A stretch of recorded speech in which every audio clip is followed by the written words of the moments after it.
Before we begin, I need to perform a few routine physical tests. Regulations, you know.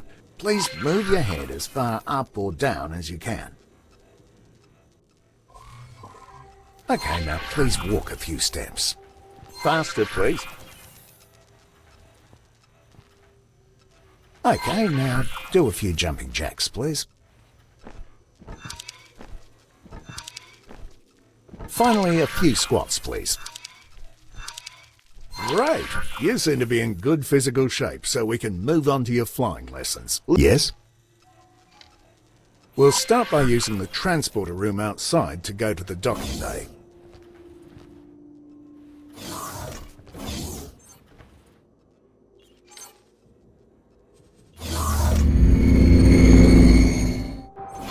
From here, you need to embark and take the controls.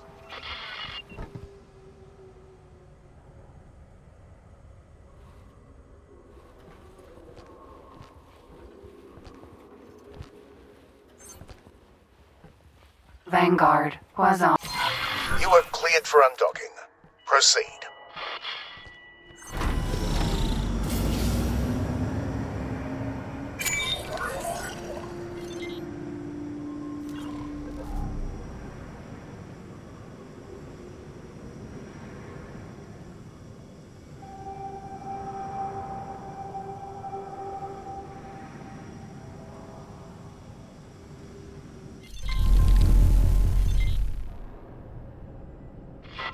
Use the steering controls to turn your ship.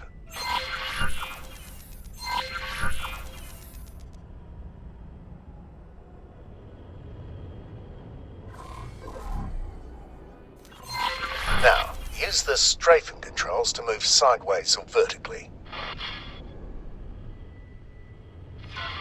Okay, before we continue, make sure there's no obstacle right in front of you. I can't check from here, so I have to trust you on this one. When you're clear, gently accelerate forwards.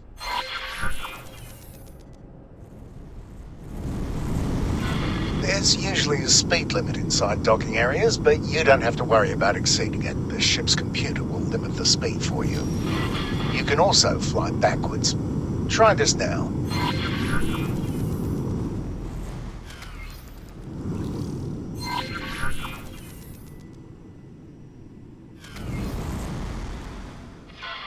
Now, I need you to make sure there really is nothing in front of you. When you're ready, strap in and hit your ship's boost. Boosting drains your shield, so use it wisely. Your remaining shield energy is shown in the blue bar right below your crosshair. You may also notice that it has set your speed to maximum.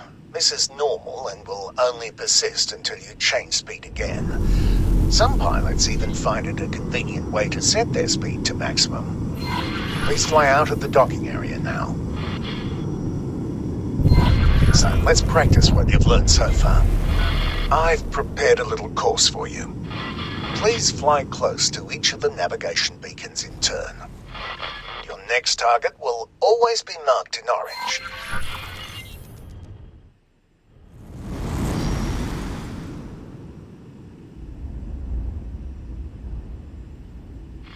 Don't worry, you're not being timed.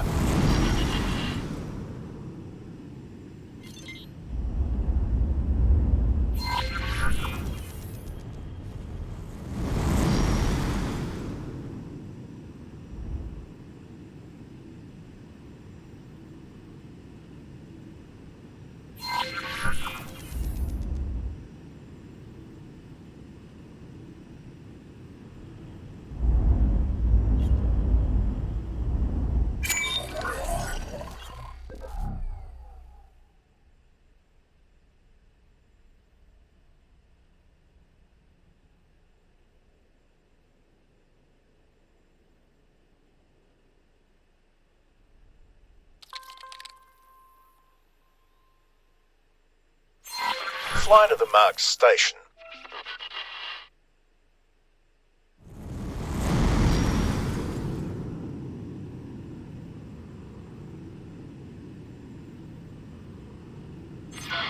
Now that you're in range, interact with the station to request docking permission.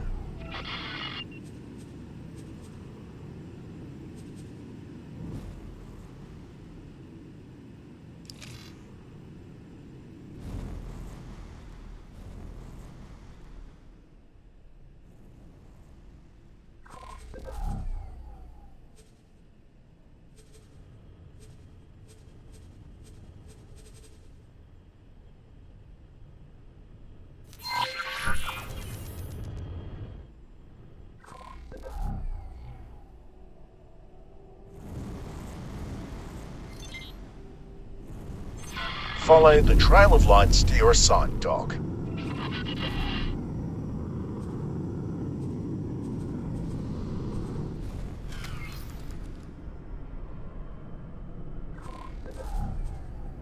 Docking granted.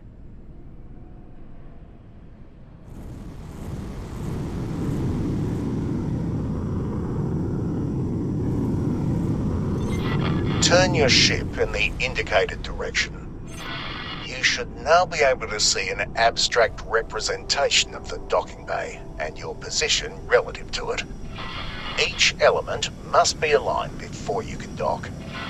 When aligned, the elements change colour from red to green.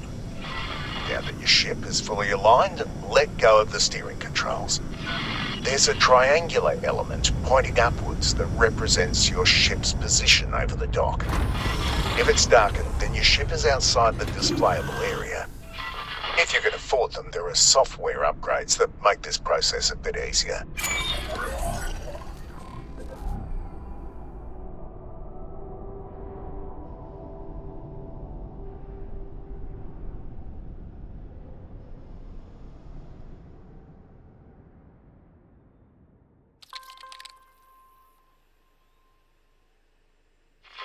This next thing is something you are going to be using a lot. I've marked a remote location for you to fly to. Don't worry, I don't expect you to crawl there at your base speed. First, please align your ship so it points roughly towards the target. Now, activate travel mode. Depending on your engine type, it may take a little time to get started. Look at your speed bar just below the crosshairs. You will keep accelerating for a while until you reach your ship's top travel speed. You've probably noticed other modes in the list when you activated this one. Each mode has its special use, and only one mode can be active at a time.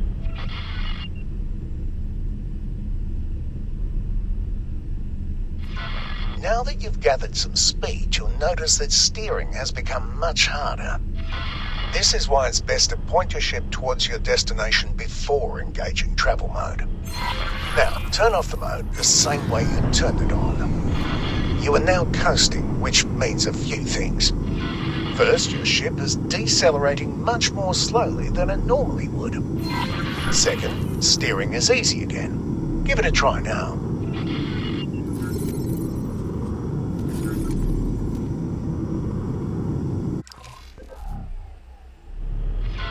Third, you've probably noticed that your ship keeps flying in the same direction. You can come to a stop much more quickly by actively decelerating.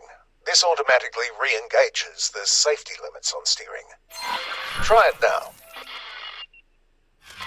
As for the travel direction, any strafe movement will revert that to the behavior you're used to. You can also drop out of travel mode more quickly, skipping the coasting phase. Let's try this now. Please reactivate travel mode.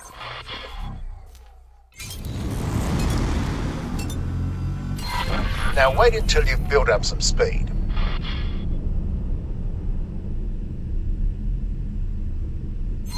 Whenever you're ready, quickly drop out of travel mode.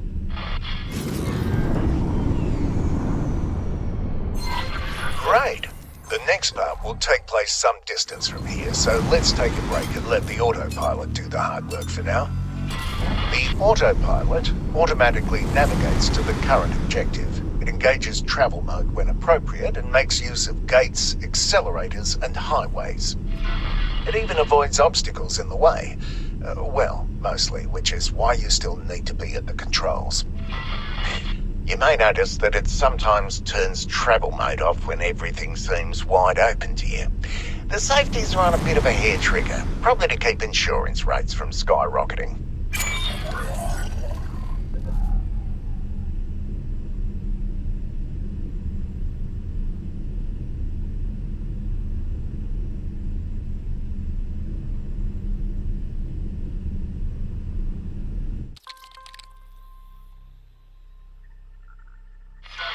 Today, we'll learn how to use the various means of travelling between systems and sectors. Before we start, please note the yellow icon below your crosshair. The manuals call it the check engine light, but I've never seen an engine that looks like that. It means that you can't make use of your travel mode right now. That's because this lesson takes place in a region that prevents it from working. Being hit by a weapon disables your travel drive for a short time as well, so don't rely on it to get out of trouble. I've also heard of weapons that target this system specifically to make you an easy target for pirates. On to the actual lesson at hand. In front of you is a jump gate. Sometimes you'll find one that's inactive. This one's working though, which you can tell from the swirly bits in the middle. To use it, simply fly through.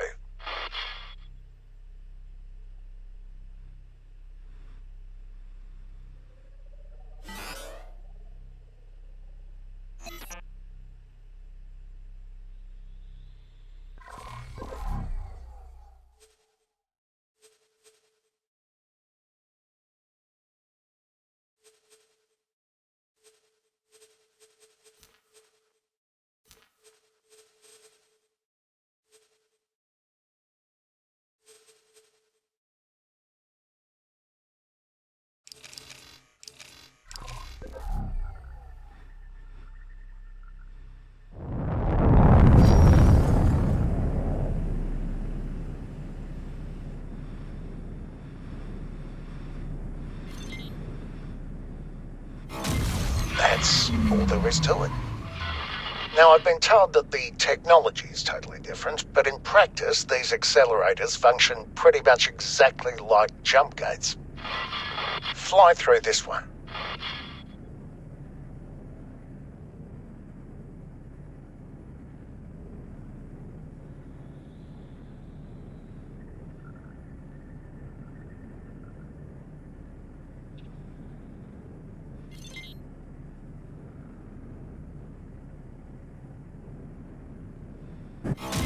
While jump gates connect different star systems, accelerators take you to different places within the same one. Up next, a superhighway. They also take you to sectors within a star system. The main difference is that they are directional, so you need to use the entry gate, not the exit. Fly into the entry gate.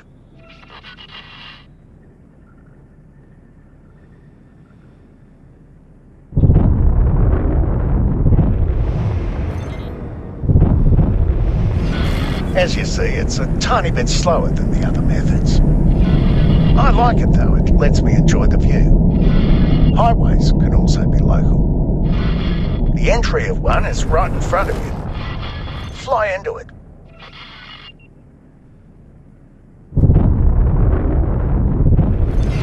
It has a much slower speed than the superhighway we just came out of, but it's still a whole lot faster than most ships can travel on their own. It's not wide enough for capital ships, though. Medium-sized ships are the largest that can use them. Local highways can be entered and exited at any point along the way. Fly into the one right in front of you.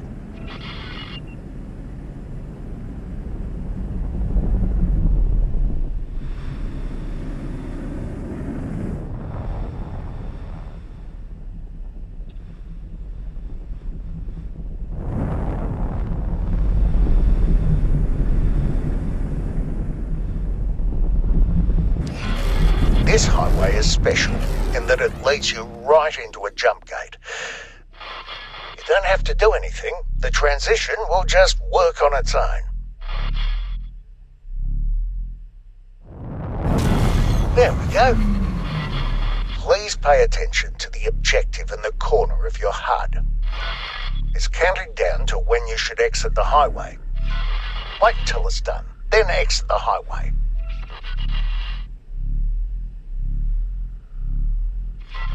Now.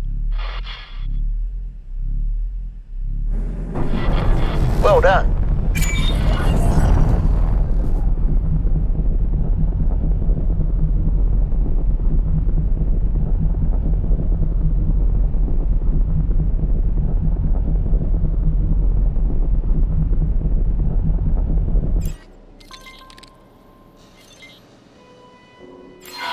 Time to learn how to defend yourself.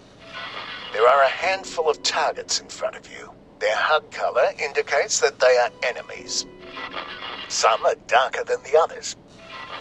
Those are behind something and can't be hit with your weapons right now. I've now activated your primary weapon. The small dots that have just appeared indicate where the weapons are currently aiming. They will automatically track your current target as long as it's close enough. Note that the HUD markers of some targets are smaller. These targets are currently outside your weapon range. Select the closest enemy target. A new HUD element has appeared right in the center of the target. This is the aim ahead indicator. It shows you where you need to aim, which is especially useful if the target is moving. Slowly cycle through all the targets. When a target outside your weapon range has been selected, you can see the weapon indicators becoming darkened. The aim ahead indicator also changes its appearance. Select the closest enemy target again and shoot at it until it's destroyed.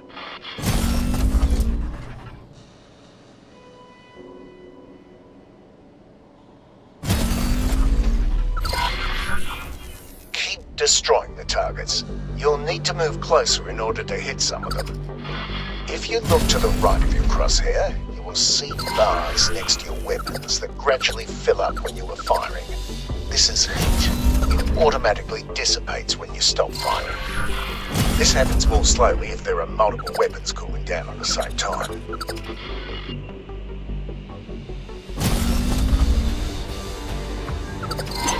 This target is much sturdier than the others. Look at the blue bar above the target. This is its shield strength.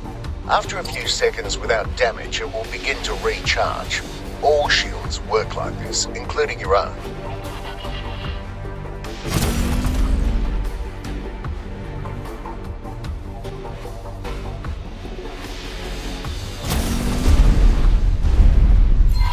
I've now activated your secondary weapon, missile launcher. It's loaded with a type of guided missile that requires a target lock. Please select the target in front of you. You can now see a lock being acquired. You may fire when ready.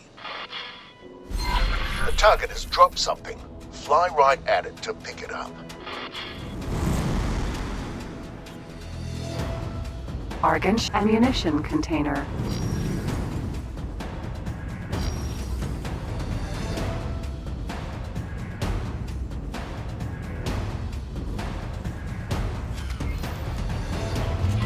It's another type of missile. It has been automatically added to your ammunition storage. Missile launchers have limited ammunition. You can see the number of remaining missiles to the left of your crosshair. Look at the curved blue bar below your crosshairs. I'm going to demonstrate damage to your shields. Wait for it. There we go. It's recharging.